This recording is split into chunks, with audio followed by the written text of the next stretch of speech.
Hey, and welcome to session 17 in our series of lessons dealing with music theory made easy. Now, if you haven't done so, hit like, hit subscribe, ring the bell so you can get notifications as to when we post something on YouTube.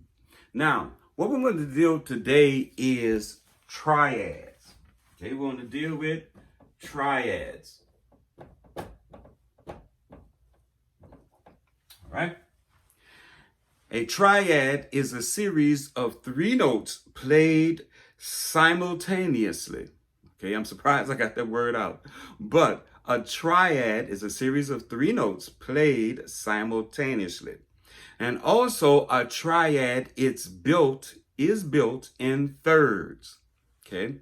One more time, a triad is built in thirds. So what we have a triad is a series, three notes played simultaneously, and a triad is built in thirds. All right, so let's look at it. The first one we have is a major triad. Okay, a major triad. Remember, it's built in thirds. So the third of C is E, and the third of E is G. One more time. The third of C is E, and the third up from is G. Okay, let's do this one more time. A third up from C is E, then a third up from E is G. All right, so let's look at the C major scale, because what we have is a C major triad, and we're going to be dealing with C. All right, so that's C, D, E, F, G, A, B, and C. So that's 1, 2, E is the 3, F is the 4, G is the 5, A is the 6, B is the 7, and then back to C, back to the 1. So if a triad is built in thirds, okay? One more time. A third up from C is E, then a third up from E is G. So here we go. C, 1. The third is what? E. And the fifth is what? G. So we have 1, 1, 3, 5. And that makes up your major triad. Okay? 1, 3, 5 makes up your major triad. Now, we want to deal with three other commonly used triads. Okay, we dealt with the first one, which is the C major triad. 1, 3, 5. Okay, they're all built in thirds. All right, but 1, 3, 5. Now, the next common triad that's used is the minor triad. We have 1, 3, 5, first, third, and fifth. But now to get the minor triad, you lower the third. Okay? To get the minor triad, you lower the third. Now the reason I have a flat there is because in this case, flats lower and sharps raise. Okay? Flats lower. Okay, this is a flat.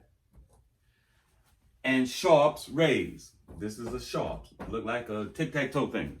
All right? Okay. Flats, lower, sharps, raise. One more time. Flats, lower, sharps, raise in this particular case. So in order to get a minor triad, you lower the third a half step. Now, in order to get a augmented triad, you raise the fifth a half step. This case, we're going to raise the G, or the fifth, a half step. All right? That's going to give you, that's the formula for giving you an augmented triad. You raise the fifth a half step, and in this case, you're going to raise the G a half step. Now, let's go to the next commonly used triad, and that's a diminished triad. Okay, that's a diminished triad. In order to get a diminished triad, or the formula for getting a diminished triad, is to lower the third and the fifth a half step.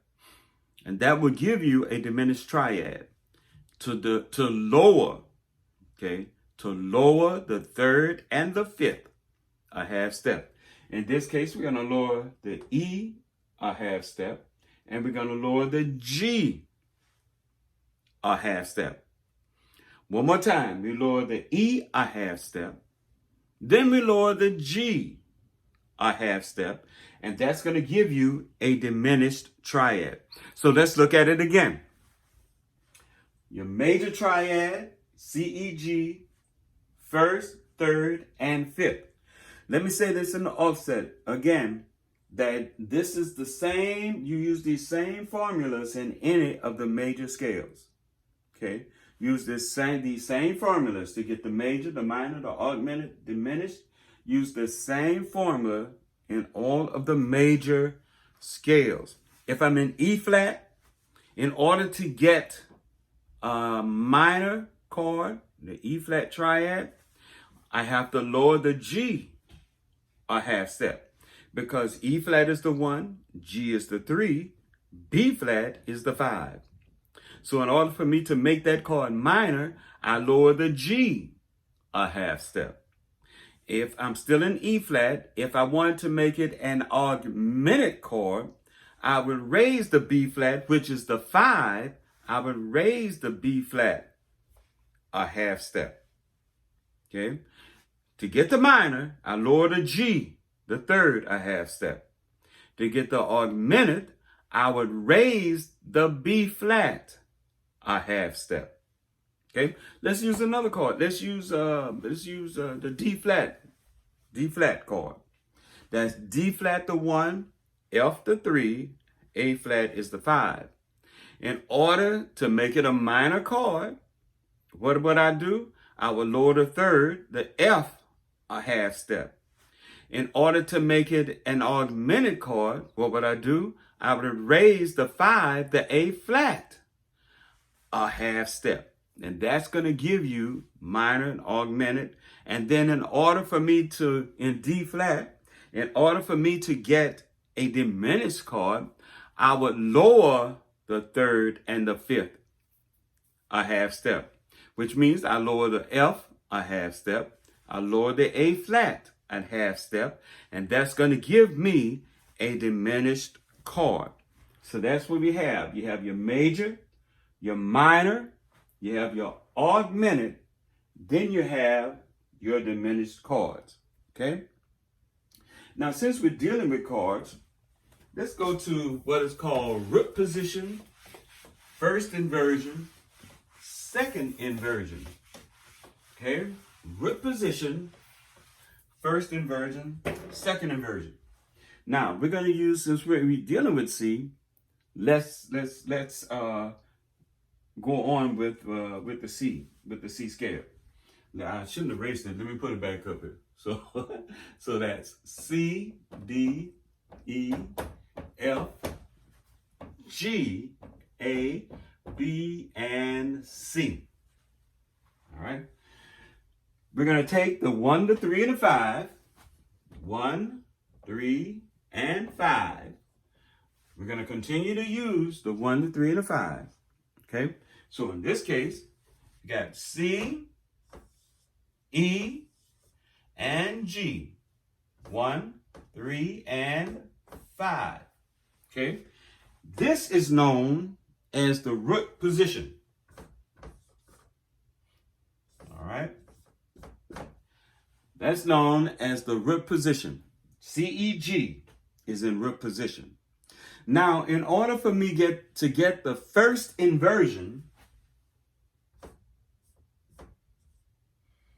I'm going to put first in, you would take the C, change this. In order to get first inversion, you take the C,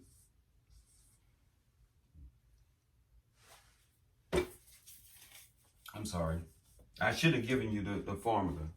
All right, CEG, let me do that first. CEG, this is root position. In order for me to get the first inversion, I would have to take the third and build the C major chord off the third. And that would give me first inversion. Okay, one more time. C, E, G, 1, 3, 5. I'm going to put it that way. 1, 3, 5 is first inversion. One more time. 1, 3, 5 is first inversion. But in order for me to, not first inversion, 1, 3, 5 is root position. Okay, why y'all didn't correct me? 1, 3, 5 is root position. Okay, but in order for me to get the first inversion, I need to take the third. So I need to build the chord off the third. So first inversion would be E, G, and C. That would give me first inversion. Okay, the root position is CEG. Okay, the root position is CEG. Root position is 1, 3, 5. But now first inversion is 3, 5, 1. The third, the fifth, then the 1. That's first inversion. Okay, in this case, first inversion is E, G, and C. But then I need to get the second inversion. And I'm just going to put IN. I need to get a second inversion, or go to the second inversion. So I started the first inversion on the third, which is the E. Now, in order for me to get the second inversion, I have to start the second inversion on the fifth. Okay, I started on a 5, and that's going to give me the second inversion. That's what I have to build my chord on. So the second inversion is going to be G, C, and E. Okay, that's the second inversion. First inversion, third, fifth, and then 1. Okay, second inversion is 5, 1, 3. Okay, let me put it down here. First inversion is 3, 5, 1. Okay, that's first inversion. Second inversion is 5, 1, and then the third. Okay, this formula is in any key. Okay, that formula, this particular formula, the root position, first inversion, second inversion, all that's in any key. Let's go to the key of F. All right, root position in the key of F is FAC, 1, 3, 5. That's root position in the key of F, FAC, 1, 3, 5. But now, if I need to get the first inversion in the key of F, then I would go to the third, which is A. So the first inversion would be A, C, F. Okay, that's going to be first inversion. A, C, and F. Then, if I want to get second inversion, I go to the 5. So that'll be C, F, A. That's second inversion. Okay. One more time. The key of F, the root position is FAC. First inversion is A, C, F. And then second inversion is C, F, A. All right. That's your root position, your first inversion, and your second inversion. So today we covered triads. Okay, we covered the major, minor, augmented, and diminished triads. We went through root position, first inversion, and second inversion. Now, all of this, there's a formula in order to get these. All right. So that's going to do it for today. And I was asked as to why my videos, or why the lessons are so short, because I don't want to bombard or put everything in one basket, as they say. All right. I want to take time and go over each thing basically step by step, because that's the way we're doing it now. All right. So that's why they're like they are. That's why they're short like they are. So join us next time for our next session. And we're going to go back over the formula for getting your major, minor, augmented, diminished, and root position, first inversion, second inversion. Then we're going to move on. So if you have any questions or comments, send your questions and comments, as always, to musicmadeeasy2020@gmail.com. That's musicmadeeasy2020@gmail.com. And I'll see you in the next session.